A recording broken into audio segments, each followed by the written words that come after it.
ఓం మహాగణాధిపతయే నమః. ఓం గురుభ్యో నమః. ఓం శ్రీమాత్రే నమః. పరమేశ్వర స్వరూపమైనటువంటి జ్యోతిష, వాస్తు మరియు ఇతర అనేకమైనటువంటి శాస్త్రములను మనకు అందించినటువంటి మహర్షులకి నమస్కారం.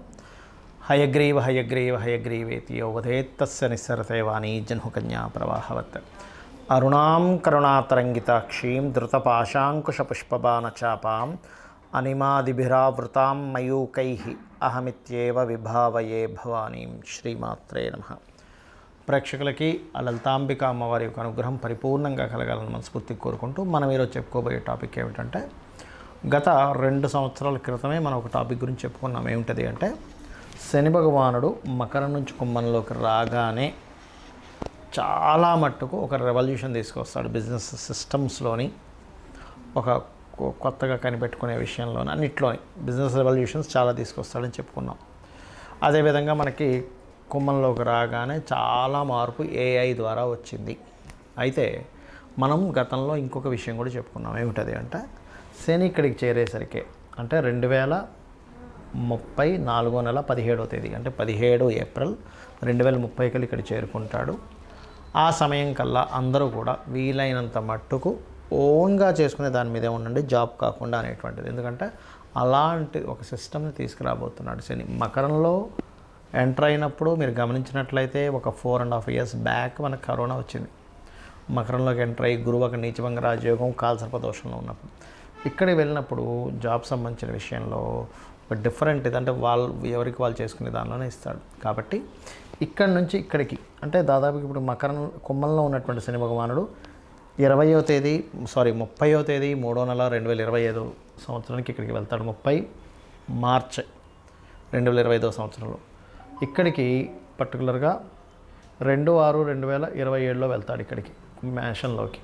సో ఈ రాసులు మారినప్పుడు ఏ లగ్నం వారికి, లగ్నం తెలిస్తే లగ్నం తెలియని వారి రాశి వారికి ఏ విధంగా ఉండబోతుంది 2030 వరకు అనేటువంటి విషయాలు చెప్తుంది నేనైనప్పటికీ కూడా చెప్పేస్తుంది సాక్షాత్ లలిత అమ్మవారిగా భావిస్తూ ఒక్కొక్క లగ్నం నుంచి, లగ్నం తెలియని వారి రాశి నుంచి చూసుకుందాం. ధనుర్లగ్నము ధనస్సు రాశి. ధనస్సు వారికి కనుక చూసుకుంటే శని భగవానుడు ఇప్పుడు 3లో ఉన్నాడు. 3లో శని మంచిదే. అంటే ఏమిటి, పౌరుష పరాక్రమాలు, ఎఫర్ట్స్ పెట్టడానికి, ధైర్యంగా పనిచేయడానికి చాలా మంచివాడు శని. ఇక్కడ అందులో ఎటువంటి సందేహం లేదు. కానీ ఎప్పుడైతే 4వ స్థానంలోకి వెళ్తాడో ఇది అర్ధాష్టమ శని అంటారు. ఇది 2027 6వ నెల 2వ నెల నుంచి ఉంటుంది. సో 2వ తారీఖు 6వ నెల 2027 నుంచి 4లోకి ఎంటర్ అవుతాడు మీకు. దాని అర్ధాష్టమ శని. ఈ అర్ధాష్టమ శని పర్టికులర్గా మెయిన్ రాశిలో ఉన్నందుకు ఇక్కడ ప్రాపర్టీస్ మీద ఇన్వెస్ట్మెంటు, ప్రాపర్టీస్ మీద ఖర్చు పెట్టేటువంటి విషయాల పట్ల కాస్త ఓవర్ ఖర్చులు అవుతూ ఉంటాయి. అది పర్టికులర్గా గుర్తుపెట్టుకోండి. అయితే ఇందులో కొన్ని పుణ్యక్షేత్ర దర్శనం కోసం, దేవతా దర్శనం కోసం వెళ్ళి ఖర్చు పెడుతుంటారు. అది మంచిదే, ఎందుకంటే ఆ ఖర్చులు కూడా ఉన్నాయి ఇక్కడ. అయితే ఇక్కడ శని సంచారం జరిగేటప్పుడు మాత్రం ఖచ్చితంగా మీకు కెరియర్ విషయంలో విదేశాలకు వెళ్ళి అక్కడ సెటిల్ అయ్యే కెరియర్స్ ఇట్లాంటివి యోగిస్తాయి. మొదటిగా 2 నెలలు 3 నెలల వ్యవధిలో శని ఎంటర్ అయిన 2-3 monthsలో. కాకపోతే అది 2.5 years దాని ఎఫెక్ట్ మంచిగా ఉద్యోగం మీద మంచి చేస్తాడు అక్కడ శని సంచారం జరిగేటప్పుడు. ఎందుకంటే ఇంట్లో ఉండనివ్వకూడదు. 3వ అధిపతి 4లో కదా, ఇంట్లో ఉండకుండా జాబు సంబంధంగా తీసుకెళ్తూ ఉంటుంది. అయితే ఎప్పుడైతే పంచమంలోకి ఎంటర్ అవుతాడో ఇక్కడ మాత్రం జాగ్రత్తగా ఉండాలి. ఎందుకంటే 2/6/2027 నుంచి ఈ యొక్క 17/4/2030 సమయంలో శని 5వ స్థానంలో తిరుగుతుంటాడు. 5వ స్థానంలో నీచబడి ఉన్నందుకు మీరు ఇక్కడ నిర్ణయాల మీద దీని ప్రభావం పడుతుంది. అది కూడా ఏంటి, సిబ్లింగ్స్ ఏదో మీకు ఒక సూచన ఇవ్వడం, తోబుట్టువులు ఇచ్చిన సూచన వల్ల దాన్ని ఇంప్లిమెంట్ చేద్దామనేది ఆ డెసిషన్స్ రాంగ్ డెసిషన్స్ అవుతుంటాయి. ఎందుకంటే ఇక్కడ 3వ అధిపతి నీచబడ్డాడు. ఇక్కడ ఎవరు నీచబడ్డాడని చూసుకోవాలి. 2వ అధిపతి నీచబడ్డాడు, 3వ అధిపతి నీచబడ్డాడు.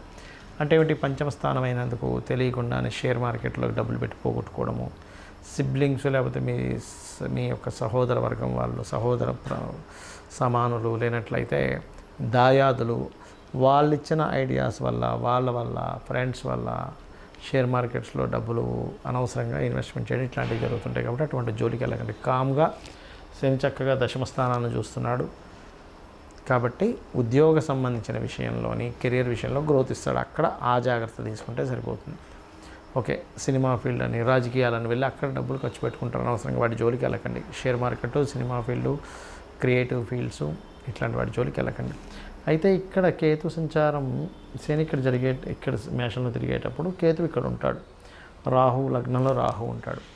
లగ్నంలో రాహు ఉండడం అనేది విదేశీ యోగం ఇస్తున్నప్పటికీ మీరు పార్ట్నర్స్ని ఎంపిక చేసుకునే విషయంలోని, జీవిత భాగస్వామిని ఎంపిక చేసుకునే విషయంలో మాత్రం జాగ్రత్తగా ఉండాలి. ఎందుకంటే 5లో ఉండే శని 7లో ఉండే కేతుని చూసేటప్పుడు ఎవరినో ఇష్టపడడం, అది అవ్వలేదని అనవసరంగా మానసికంగా స్ట్రెస్ అవ్వడం జరుగుతుంది. అవన్నీ పోవాలి అంటే లలితా సహస్రనామాల్లో ఒకవేళ వివాహం విషయం మీద ఇబ్బంది ఉంది అనుకోండి, అలాంటప్పుడు ఒకటి వివాహం కోసం ఓం కామేశబద్ధ మాంగళ్య సూత్రశోభిత కందరాయై నమః, రెండవది ఓం సర్వజ్ఞాయై నమః చేసుకున్నట్లయితే అన్ని విధాలా మీకు బాగుంటుంది. గోవులకి క్యారెట్స్ బెల్లము తినిపించండి. నవగ్రహాల్లో శని రాహుకేతు గ్రహాల దగ్గర దీపారాధన చేయండి, అన్ని విధాలా బాగుంటుంది. ముఖ్యంగా ఇక్కడ చాలామందికి జాతకాలు ఉండవు, డేట్ ఆఫ్ బర్త్ ఉంటే టైం ఉండదు, ఇంకొంతమందికి అసలు డేట్ ఆఫ్ బర్త్ కూడా ఫీడ్ అయి ఉండదు. అంటే అవుతా ఎప్పుడో రాసి ఉంటారు, అది ఎక్కడో పేపర్స్లో ఉంటుంది, పోతుంది, కొంతమందికి గుర్తుండదు. అలాంటి వాళ్ళు ఏం చేసుకోవాలి, సర్వసాధారణంగా అర్ధాష్టమ శని, అష్టమ శని, ఏలినాటి శని నడిచేటప్పుడు లేదా శని మహర్దశలు నడిచేటప్పుడు ఏం చేయాలో చెప్తాను. డేట్ ఆఫ్ బర్త్ లేదనుకోండి, మీరు ఎలా గుర్తించాలి అంటే మీకు పనులన్నీ స్లో అవుతున్నాయి, నిందలు ఎక్కువగా పడుతున్నారు, శారీరక శ్రమ ఎక్కువగా ఉంది, కానీ వచ్చేటువంటి లాభం మీరు పడుతున్న శ్రమకి 10% మాత్రమే వస్తుంది అంటే మీకు మహాదశల్లో కానీ, ఏలినాటి శని రూపంలో కానీ, అర్ధాష్టమ శని రూపంలో కానీ, అష్టమ శని రూపంలో కానీ కొన్ని జరుగుతున్నాయని అర్థం.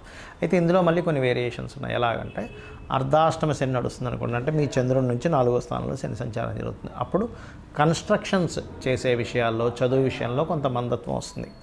అష్టమ శని జరిగేటప్పుడు అన్నీ లేట్ అవుతూ ఉంటాయి, కొంచెం యాక్సిడెంట్ ప్రోన్స్ ఎక్కువ అవుతూ ఉంటాయి. అదే ఏలినాటి శని నడిచేటప్పుడు 12వ స్థానంలో శని సంచారం చేసేటప్పుడు ఇన్వెస్ట్మెంట్స్, రాశిలో శని సంచారం చేసేటప్పుడు బద్ధకము, 2వ స్థానంలో శని సంచారం చేసేటప్పుడు ధన సంబంధించిన విషయాల మీద ప్రభావం చూపిస్తూ ఉంటాడు.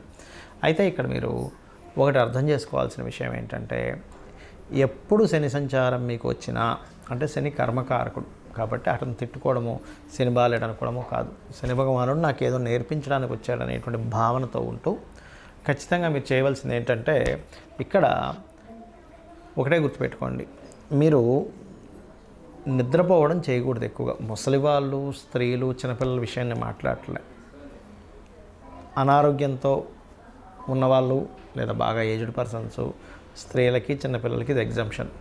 మీరు యువకులు ఉండి ఆరోగ్యం అంతా బాగున్న వాళ్ళు మధ్యాహ్నం కనుక నిద్రపోయారా, శని యొక్క ప్రభావం నెగటివ్గా ఎక్కువ ఎఫెక్ట్ పడుతుంది మీ మీద. రెండవది వాకింగు, జాగింగు, ఎక్సర్సైజు, శారీరక శ్రమ సంబంధించినవి ఎక్కువగా చేయాలి, అప్పుడు దాని ప్రభావం మీ మీద పడదు. ఇక మూడో విషయం ఏంటంటే, ఇక్కడ మీరు గమనించవలసినటువంటిది, మీకు దగ్గరలో అంటే మీ చుట్టాల్లో ఏజ్డ్ పర్సన్స్ కానీ, మీకు ఏదైనా పనిచేసే వాళ్ళకి కానీ, ఆ రూపంలో అంటే కార్మికులు, కర్షకుల రూపంలో శని భగవానుడు ఉంటాడు, వాళ్ళకి ఏదైనా హెల్ప్ చేయండి. వాళ్ళు సంతోషపడడానికి ఏదో చిన్నపిల్లలకి ఒక చాక్లెట్ కొనివ్వడం, ఏదో ఒక షర్ట్ కొనివ్వడం, ఏదో ఒకటి చేయండి, అప్పుడు శని ప్రభావం నుంచి బయటపడతారు. అయితే ఇలా ఉన్నప్పుడు గోచారపరంగా మనకేంటంటే, శని భగవానుడు ఇక్కడ ఉన్నప్పుడు రెవల్యూషన్ తీసుకొస్తాడని చెప్పాను, కానీ ఇక్కడికి వచ్చేసరికి ఏంటంటే ఎవరికి వారు దేశంలో, ఇప్పుడు చైనా లాంటి దేశాల్లో చూడండి, ఎవరికి వారు ఇంట్లోనే ఒక చిన్న కర్మాగారంలా ఉంటూ ఉంటుంది.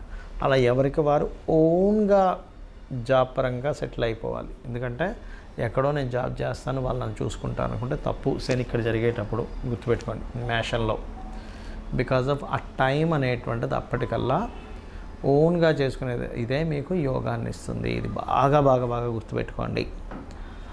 అప్పటికల్లా సిచ్యువేషన్స్ చాలా మారుతాయి, టెక్నాలజీస్ ఇంకా మారుతాయి. ఎంత టెక్నాలజీస్ వస్తున్నా మనిషి యొక్క అవసరం పడుతూ ఉంటుంది, కానీ ఈ విషయంలో కాస్త జాగ్రత్తగా ఉండండి. నువ్వులు ముఖ్యంగా దానంగా ఇవ్వడం, అందులో ముఖ్యంగా తెల్ల నువ్వులు, నీలం వస్త్రము దానంగా ఇవ్వడం, గోవులకి బెల్లము, గ్రాసము లాంటివి తినిపించడం, వీలైనంత మట్టుకు సుబ్రహ్మణ్యేశ్వర స్వామి, ఆంజనేయ స్వామి లేదా లక్ష్మీ నరసింహస్వామి ఆరాధన లేనట్లయితే కొన్ని శక్తిపీఠాలకు వెళ్ళి రావడము, ఇవి ఎక్కువగా చేస్తూ ఉండండి. ఇవి ఎంత చేస్తూ ఉంటే మీకు ఈ శని భగవానుడి యొక్క అనుగ్రహం అంతా కలుగుతూ ఉంటుంది. అంతేగాని మనం ప్రతిసారి నా టైం బాగాలేదు ఇట్లా అనుకోవడం కాకుండా ఇట్లా చేసుకోండి, అన్నీ ఖచ్చితంగా బాగుంటుంది. ముఖ్యంగా ఈ శని ఇక్కడ సంచరించేటప్పుడు కొన్ని రోగ సంబంధించినవి కూడా వస్తాయి దేశంలో, కొంచెం జాగ్రత్తగా ఉండాలి. అంటే దీర్ఘ రోగాలు అంటుంటారు చూసారు, ఒక పట్టాన పోకుండా ఉండేది. ఎందుకంటే సాటర్న్ ఈజ్ ది కర్మకారక ప్లానెట్. కొంచెం ఎప్పుడైనా శని కనుక ఒక్కోసారి చూడండి అతను హెల్త్ ఇష్యూ కాంబినేషన్లో వచ్చాడు, హెల్త్ ఇష్యూస్ ఎక్కువ ఇస్తూ ఉంటాడు. కాబట్టి వీటి మీద దాని ప్రభావం అనేటువంటిది ఉంటూ ఉంటుంది.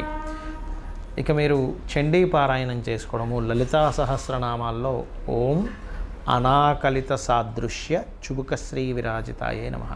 అయితే ఇందాక మనం మాట చెప్పుకున్నాం ఏంటి, ఇక్కడ శని సంచారం జరిగేటప్పుడు 10th లార్డ్ కదా నీచ పొందుతున్నాడు కాబట్టి, న్యాచురల్ 10th లార్డ్ కాబట్టి నీచ పొందుతున్నాడు కాబట్టి ఇది కర్మ మీద ప్రొఫెషన్స్ మీద చూపిస్తుందని చెప్పుకున్నాం. అలాంటి వారు వాళ్ళ పర్సనల్ చార్ట్లో కూడా ఒకవేళ కర్మకారకుడు పాడయ్యాడు, 10th హౌస్ పాడైంది అనుకునేటువంటి వారు చక్కగా మీరు ఏం చేయండి అంటే లలితా సహస్రనామాల్లో ఫస్ట్ లైన్ ఉంటుంది, ఓం శ్రీమాత శ్రీ మహారాజ్ని శ్రీమత్ సింహాసనేశ్వరి నమః, లేదా ఓం మాణిక్య ముక్తాకార జానుద్వయ విరాజితాయై నమః అని. ఇది కనుక చేసుకున్నట్లయితే ఆ లలితాంబిక అమ్మవారి యొక్క అనుగ్రహం చక్కగా ఉంటూ